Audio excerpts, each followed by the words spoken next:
નમસ્કાર, જય શ્રી કૃષ્ણ, જય બલરામ ખેડૂત મિત્રો. હું નિલેશ ચોપડા આપના કિસાન મોલ જામખંભાળિયાથી. ખેડૂત મિત્રો, અત્યારે આપણે બધાને મૂંઝવતો પ્રશ્ન એટલે કાળી ફૂગ અને સફેદ ફૂગ. ખાસ કરીને કાળી ફૂગ છે એ કપાસ અને મગફળીના પાકમાં અતિશય માત્રામાં છે. તો એના માટેનું સરસ મજાનું એક સરસ કોમ્બિનેશન તમને ભલામણ કરું છું, જે નીવડેલું છે, જે ખેડૂતો ખૂબ વાપરે છે.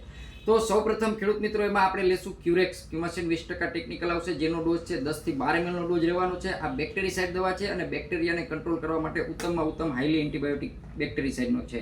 ત્યાર પછી ફંગીસાઇડમાં આપણે સિસ્ટેમેટિક ફંગીસાઇડમાં આર્કા સુપર લેવાના છીએ, જેની અંદર પસેટાઇલ એલ ટેકનિકલ છે અને એનો ડોઝ છે એ 25 ગ્રામથી લઈ 35 ગ્રામ પ્રતિ પંપ 15 લીટરની અંદર રહેવાનો છે. અને એની જોડે આપણે ઉપયોગ કરવાનું છે ખેડૂત મિત્રો એટમ પાવર બાયોસ્ટિમ્યુલન્ટ, જે સફેદ મૂળ અને તંતુ મૂળ હોય એને બનાવવા માટે ઉત્તમમાં ઉત્તમ વસ્તુ છે. કારણ કે ગળા પડતા હોય એટલે મૂળનો વિકાસ સાવ અટકી ગયો હોય, તો આનો આપણે ડોઝ છે એ 25-30 ગ્રામથી લઈ અને 40 થી 50 ગ્રામ સુધી જેવી આપણી જરૂરિયાત પાકની હોય એ પ્રમાણે આપણે લેશું. આનાથી મૂળનો વિકાસ ખૂબ સરસ મજાનો થઈ જશે.